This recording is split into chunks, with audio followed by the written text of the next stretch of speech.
कोपरगाव येथील संत Dnyaneshwar English medium स्कूलमध्ये 77वा प्रजासत्ताक दिन मोठ्या उत्साहात साजरा करण्यात आला। यावेळी राज्यसेवा राजपत्रित अधिकारी उषाताई पवार यांच्या हस्ते ध्वजारोहण करण्यात आले। विद्यार्थ्यांना प्रेरणा मिळावी व त्यांनी शिक्षणाच्या जोरावर मोठ्या पदावर पोहोचावे या उद्देशाने शाळेच्या वतीने खास करून उषाताई पवार यांना विशेष आमंत्रित करण्यात आले होते। यावेळी त्यांनी विद्यार्थ्यांना अत्यंत प्रेरणादायी मार्गदर्शन केले। कार्यक्रमात संत ज्ञानेश्वर विद्याप्रसारक संस्थेचे अध्यक्ष राजेंद्र झावरे, उपाध्यक्ष किरण भोईर, कार्यकारी संचालक विशाल झावरे, सदस्य पोपट झुरळे, शाळेचे मुख्याध्यापक सचिन मोरे, ॲडव्होकेट शंकर यादव, माजी नगरसेविका वर्षाताई सिंगाडे, सचिन भोईर, दिलीप सोनवणे, दिलीप आरगडे, विकास शर्मा, इरफान शेख, राहुल देशपांडे, मधु पवार, योगेश जांभरे, चेतन भास्कर तसेच माजी विद्यार्थी पालक मोठ्या संख्येने उपस्थित होते। त्यानंतर तालुकास्तरीय व शालेय गणित विज्ञान प्रदर्शनात यशस्वी ठरलेल्या विद्यार्थ्यांचा सन्मान उषाताई पवार यांच्या हस्ते करण्यात आला। शाळेतील विद्यार्थ्यांनी देशभक्तीपर गीतांवर सांस्कृतिक कार्यक्रम सादर केला। तसेच नर्सरी ते 10वीच्या विद्यार्थ्यांनी देशभक्तीपर भाषणे केली। त्यानंतर कार्यक्रमाचे सूत्रसंचालन शिक्षिका ऋतुजा कुलकर्णी व पूनम सूर्यवंशी यांनी केले। शिक्षिका योगिता जाधव यांनी आभार मानले। तसेच कार्यक्रम यशस्वी होण्यासाठी सर्व शिक्षक व शिक्षकेतर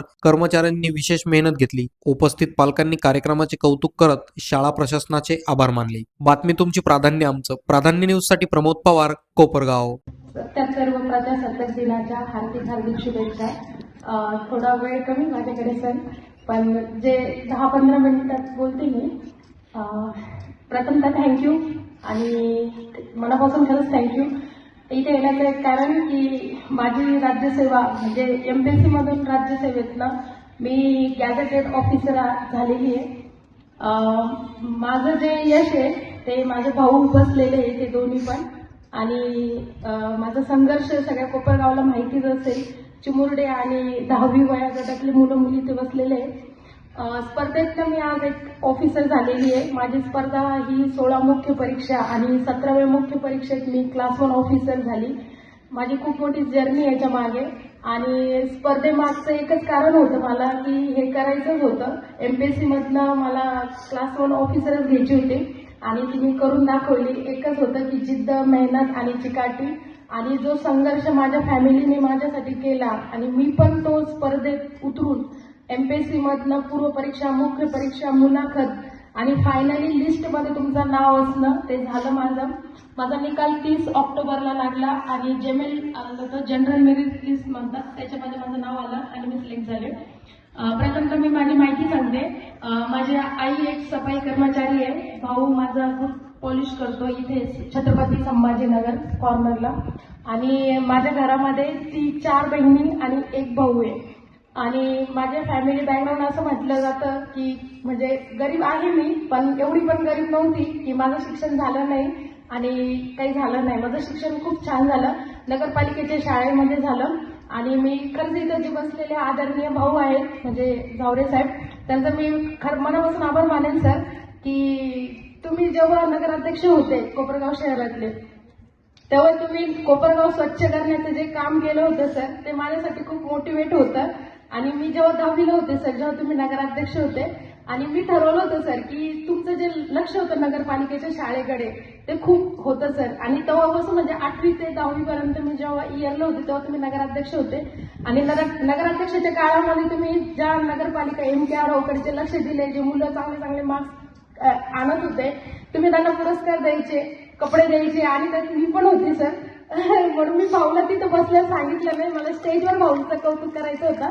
आणि खरं सर भाऊ, तुमचा जो आदर्श आहे मी माझ्या कामात नक्की करेल सर। म्हणजे तुमच्यासारखं मला एवढं काम करता नाही आलं सर, मी थोडंफार तरी तुमचं म्हणजे कामात म्हणजे तुमचं पुढाकार मी पुढे घेऊन जाईल सर।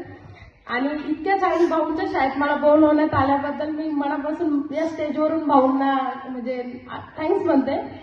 माझी परिस्थिती अशी म्हटली की 1ली ते 10वी माझं नगरपालिकेचं शिक्षण, आणि 11वी ते TY पर्यंत माझं SCGMचं शिक्षण झालेलं आहे। माझ्या शिक्षणामध्ये मला गरिबीमुळे म्हणजे करता आलं असं काही कारण नव्हतं, कारण मला जेव्हा माझं शिक्षण करत होती तेव्हा मला स्पर्धेची माहिती SYलाच भेटली होती, आणि याच्यात उतरायचं म्हणजे तर मला काहीच माहित नव्हतं। आणि मी उडी मारून बसली। उडी मारल्यानंतर मला समजलं की याच्यात पूर्व असते, मुख्य परीक्षा असते, आपल्याला खूप सारा अभ्यास करावा लागेल। मी PSI असेल, PSI, ST अधिकारी असेल, ASO असेल, असिस्टंट सेक्शन ऑफिसर असेल मंत्रालयातली, सब रजिस्टर असेल, आयोगाची जी एमपीएससी मधील प्रत्येक एक्झाम आयोग जी घेतं त्याच्या प्रत्येक मुख्य परीक्षा मी दिल्या आणि त्या मुख्य परीक्षा दिल्यानंतर माझं फायनल होत नव्हतं. शेवटी राज्यसेवा जी असते, जी सर्वात टॉप असते राज्यसेवा, त्याच्यातले 90% मुलं पोस्ट होल्डर असतात. जे मुलं ऑलरेडी तहसीलदार असतात, जे मुलं नायब तहसीलदार असतात किंवा सीओ असतात, बीडीओ असतात, ते मुलांना डीसी व्हायचं असतं, कुणाला डीवायसी व्हायचं असतं. त्या आणि ती एक्झाम क्रॅक करणं आणि त्याच्यामध्ये 90% मुलं पोस्ट होल्डर आहे आणि तुम्ही असे विद्यार्थी आहात त्याच्यामध्ये की तुम्ही एक फ्रेशर आहात. फ्रेशर नंतर तुमच्याकडे पोस्ट नाही आहे आणि खूप मोठं पॅनल बसलेलं आहे. 3 जे सदस्य बसलेले असतात पॅनलला इंटरव्ह्यूला तुमचे घेण्यासाठी, ते आयोगाचे अध्यक्ष असतात.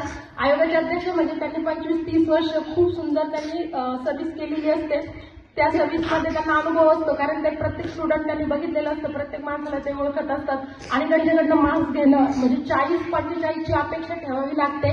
पण मला सर माझं कौतुक करावं, मी स्वतः म्हणते की मग मी महाराष्ट्रात पहिली आली इंटरव्ह्यूमध्ये, मला 65 मार्क्स पडलेले सर आणि खूप सुंदर मार्क्स मला पॅनलने दिले. माझी 12 मिनिटाचा इंटरव्ह्यू झाला. त्या इंटरव्ह्यूमध्ये माझी एकही परिस्थिती मला विचारली नाही, माझं बॅकग्राऊंड विचारलं नाही, कारण मी माझी पर्सनॅलिटी मॅटर करत होते. मला 12 मिनिटाच्या इंटरव्ह्यूमध्ये एंट्रीपासून तर एंडपर्यंत जो माझा लुक होता, माझा बोलण्याचं जे म्हणजे बोलण्याचं जे कॉन्फिडन्स होता, त्या कॉन्फिडन्सनुसारच मी मार्क्स घेतले आणि प्रत्येक उत्तर त्यांचं एकच क्वेश्चन मला आला नव्हतं, मी तिथे सॉरी म्हटले आणि प्रत्येक उत्तराला मी सर आणि थँक्स, म्हणजे जे पोलाईट तुम्ही बोलतात, तुमच्या बोलण्यानुसार तुम्हाला मार्क्स ठरवले जातात आणि तुम्ही त्याच्यात किती खरं बोलताय त्यांना लगेच ओळखून जातं की ते कॅन्डिडेट किती खरं बोलताय, त्याच्यानुसार ते मार्क्स देतात. आणि त्याच्यानंतर माझे मार्क्स जेव्हा डिस्प्ले झाले तर मला सर्वात जास्त आनंद झाला की मी 65 मार्क्स घेऊन एवढी उत्तीर्ण झालेली होती. एकच सांगते की जर स्पर्धेत उतरायचं, आता खूप स्पर्धा वाढलेली आहे, तुम्ही प्रत्येक क्षेत्रात जा, कुठं ना कुठं तुम्हाला कॉम्पिटिटर भेटत असतो. एमपीएससीचं नाव म्हटलं तर लोक आता जोकली म्हणतात की मी मुंबईला जाऊन एमपीएससी करतो, पुण्याला जाऊन एमपीएससी करतो, पण जो मुलगा खरं स्पर्धेचा रिअली अभ्यास करतो आणि चिकटीने सकाळी उठून सकाळी संध्याकाळी 7 ते रात्रीच्या 11 पर्यंत जो मुलगा मुली अभ्यास करतो एमपीएससीचा, त्या मुलांचा आज खूप मुलं झालेले नाहीये, सिलेक्टेड झालेले नाहीये. कारण का तर स्पर्धा दिवसांदिवस स्पर्धा वाढत आहे, स्पर्धा उतरत आहे आणि त्याच्यामुळे ना हे टफ झालेलं आहे सर्व. पण एकच सांगेल, याला जर टॅकल करायचं असेल तर एक लक्षात ठेवा, जो आयोगाचा पॅटर्न आहे, जो सिलेबस आहे, जो सिलेबस त्यांनी डिकोड केलेला आहे, प्रिव्हियस इयर क्वेश्चन पेपर जे आधी झालेले, त्याचा नीट स्टडी करा. त्याचा चांगला स्टडी केल्यानंतर प्रति एक्झाम क्रॅक करता येते, मी या स्टेजवरून सांगेल.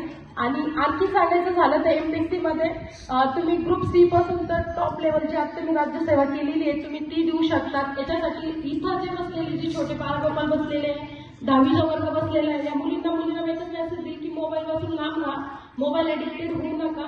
मोबाईल तुम्हाला तुमच्या म्हणजे गोल पासून तुम्हाला लांब नेईल आणि डिसिप्लिन ठेवा. अभ्यासामध्ये डिसिप्लिन ठेवल्यानंतर तुम्ही इन गेल्यानंतर तुम्हाला किती वेळेनंतर ते फोन बघायचा आहे ते पहिले चेक करत राहा आणि फोन प्लीज डेस्कवर ठेवू नका. जसं हा डेस्क आहे अभ्यास करताना त्याच्यासमोर ठेवू नका. आणि मोबाईलपासून मी खरं सांगते की मी जेव्हा अभ्यास केला तर मी मोबाईल माझ्या डेस्कवर नव्हता. कॉलवर मी माझ्या आईशी बोलायची, ती 36 सेकंद किंवा 40 सेकंद मी बोलायची, कारण फोन मला नकोच होता. फोन बाजूला ठेवले, पुस्तकं समोर ठेवले, पुस्तकानेच मला अधिकारी घडवलं. मी खूप सारं वाचन केलेलं आहे मुलांना, मी खूप सारं वाचन केलेलं आहे. माझ्याकडे कपडे कमी आहे, खूप साऱ्या वस्तू ज्या मुली वापरतात त्या खूप वस्तू माझ्याकडे कमी, पण माझ्याकडे खूप सारे पुस्तकं आहे सर. मी आयुष्यात जर काही कमावलं असेल तर मी पुस्तकं खूप कमावले आणि या पुस्तकातलं मी माझी परिस्थिती बदलली सर. आज सन्मान वगैरे मला भेटतोय आणि माझा भाऊ, जे 2 माझे भाऊ आलेले, माझी आई आली नाही, मला जो सन्मान खूप ठिकाणी, माझं कोपरगाव शहरात असेल, बाकेर दुसऱ्या ठिकाणी असेल, मला खूप सन्मान तिथे देण्यात आला. म्हणजे पुस्तकांमुळे माझा सन्मान मिळालेला, मला मोबाईलमुळे माझा सन्मान झालेला नाहीये. त्याच्यामुळे मी इथं सांगेल, जी जनता बसलेली माझ्यासमोर, भावी अधिकारी तुम्ही, या शाळेतला भाऊ त्या बरोबर माझ्यासाठी एक मुलगी इथं भाऊ सत्काराला बोलवतील त्या तुमच्यातल्याच एका मुलीला किंवा मुलाला. त्याच्यामुळे तुम्ही खूप सारे पुस्तकं वाचा. ह्या वयातच तुम्ही पुस्तक वाचू शकतात, कारण पुस्तक तुम्हाला घडवतं, मोबाईल घडवणार नाही. आणि तुम्हाला जे पण करिअर करायचं असेल त्या करिअरची योग्य ती माहिती घ्या. त्या माहिती घेऊन त्याचे सगळं व्यवस्थित त्याचा परिचय करून घ्या आणि त्या एक्झामला तोडायचा प्रयत्न करा.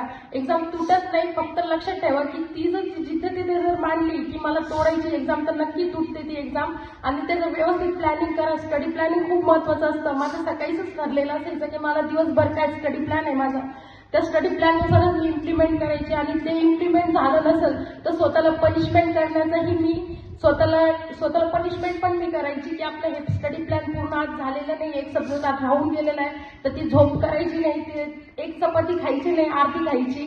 आणि इतके म्हणजे जे डिसिप्लिन असतात ना की स्वतःला लांब ठेवणं, मन वळवणं एखाद्या गोष्टी करणं, मी खूप सारे केलेलं आहे माझ्या आयुष्यामध्ये. त्याच्यानुसारच मी म्हणजे अभ्यास करून एवढं गेन केलेलं आहे. आणि माझ्या आईने यांच्या भावाने माझे कष्ट केले माझ्यासाठी, कारण तुम्हाला फॅमिली सपोर्टही खूप महत्त्वाचा असतो तुमच्या आयुष्यात. डिप्रेशन नावाचा शब्द, तुम्ही एका वयाच्या पलीकडे गेला तर तुम्हाला डिप्रेशन नावाचा एक शब्द लागतो. आणि स्पर्धेत जर तुमचं पूर्ण होत नसेल स्वप्न की माझं मी एवढी परीक्षा देऊन माझं पूर्ण होत नाहीये, तेव्हा कुठंतरी असं वाटतं की आपल्याला आधार देणं कोणतरी असावं, जे माझ्या घरच्यांनी जे मला आधार दिलं, जे फॅमिलीने सपोर्ट केला. माझा भाऊ फूड पॉलिश करतो, माझ्या भावाच्या फोनला माझा फोन नंबर अटॅच होता. कोणी 10 रुपयाची चप्पलही शिवली किंवा फूड पॉलिशही केलं तरी ते सर मला फोन पे येऊन जायचे. आणि ते माझ्यासाठी खूप मोटिवेट होतं की आपल्याला 40 रुपये आलेले तर आपण हे कुठं खर्च करायचे नाही, आपले 40 रुपये आपले पेनाला जातील, आपल्या खोरबडला जातील किंवा नोटबुकला जातील. मी इतकं पंक्च्युअली स्वतःला ठेवलेलं होतं. आणि त्याचं एक असं झालं, त्याचं एक बेनिफिट्स मला असं झालं की मला म्हणजे माझं मन कुठं वळलंच नाही. मला एकच लक्षात होतं की मग होईल तर मी क्लास 1 ऑफिसर होईल आणि ती राज्यसभेतला गॅझेटेड ऑफिसर मी होईल. मॅमने जसं सांगितलं गॅझेटेड ऑफिसर असं असतो की तुम्हाला गव्हर्नर अपॉइंट करतात, जे माझ्या नावाने लेटर येईल माझ्या नोकरीचं ते माझ्या गव्हर्नरच्या सहीने येईल. तुम्हाला काढण्याचा अधिकार आहे गव्हर्नरचा असतो. त्याच्यामुळे ती खूप सुंदर गोष्ट आहे, गॅझेटेड ऑफिसर आहे मी.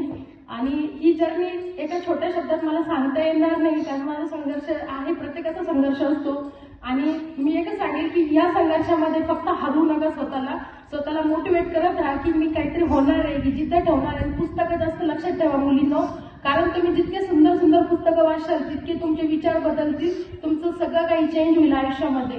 आणि आणखीन म्हणजे सांगायचं म्हटलं तर परिस्थिती कशी असेल त्याला तुम्ही फाईट करा. फाईट करून तुम्ही नक्की स्वतःला काहीतरी ऑफिसर बनवण्यासारखं काहीतरी करा आयुष्यामध्ये, मी एवढंच सांगेल. आणि मनापासून धन्यवाद.